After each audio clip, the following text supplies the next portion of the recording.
14-бөлүм. Ысрайыл падышасы Жахас уулу Жаштын падышачылыгынын 2-жылында Жүйүт падышасы Жаш уулу Аматсия такка отурду. Ал такка отурганда 25 жашта эле. Ал Иерусалимде 29 жыл падышачылык кылды. Анын энесинин аты Жейодан. Ал Иерусалимдик болчу. Ал Теңирге жаккан иштерди кылды. Бирок атасы дөөтчөлүк кылган жок. Ал атасы Жаш кылган иштерди кылды. Бийик жерлердеги бутканалар гана жок кылынган жок. Эл дагы эле бийик жерлердеги бутканаларда курмандык чалып, жыпар жыттуу зат түтөтүп жатты. Падышачылык бийлиги бекемделгенде, ал падышаны, өзүнүн атасын өлтүргөн кызматчыларды өлтүрдү. Бирок алардын балдарын өлтүргөн жок.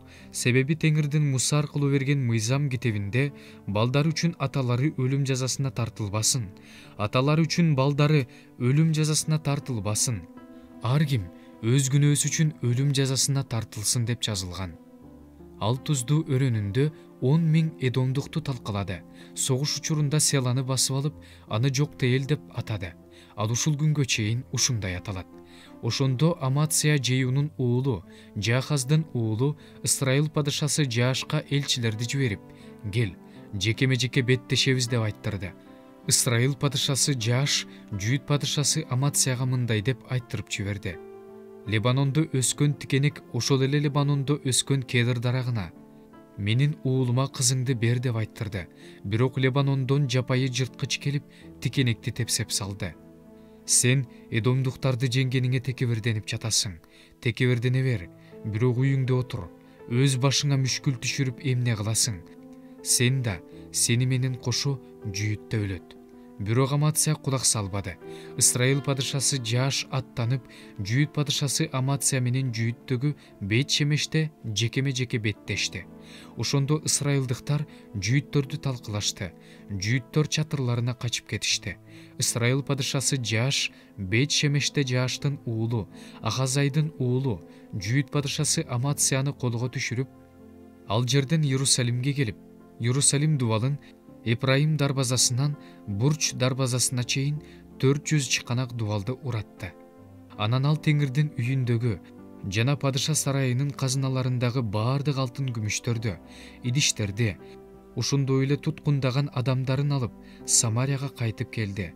Жаш жөнүндө анын кылган баардык иштери, көрсөткөн эрдиктери Жүйүт падышасы Аматсия менен кантип согушканы жөнүндө Ысрайыл падышаларынын тарых китебинде баяндалып жазылган.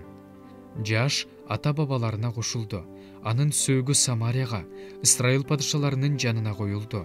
Анын ордуна уулу Жаробам такка отурду. Жүйүт падышасы Жаш уулу Аматсия, Ысрайыл падышасы Жахас уулу Жаш өлгөндөн кийин дагы 15 жыл жашады.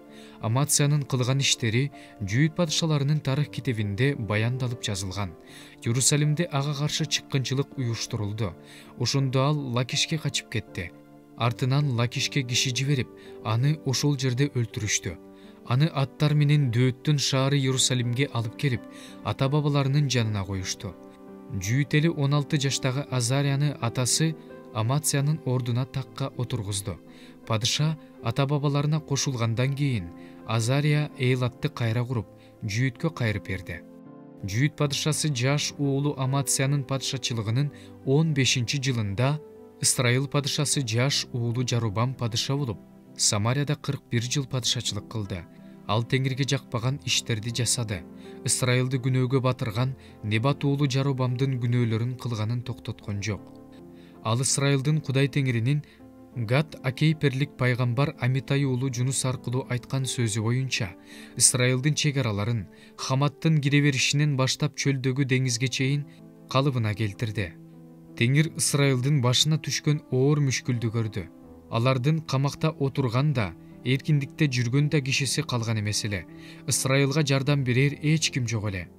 Теңир асман астынан ысрайылдыктардын атын өчүрүүнү каалабай, Жаш уулу Жаробам аркылуу аларды куткарды. Жаробам жөнүндө анын кылган баардык иштери, көрсөткөн эрдиктери жөнүндө кантип согушуп, Жүйүткө караштуу Дамаск менен Хаматты Ысрайылга кантип кайрып бергени жөнүндө Ысрайыл падышаларынын тарых китебинде баяндалып жазылган. Жаробам ата-бабаларына, Ысрайыл падышаларына кошулду. Анын ордуна уулу Захария такка отурду.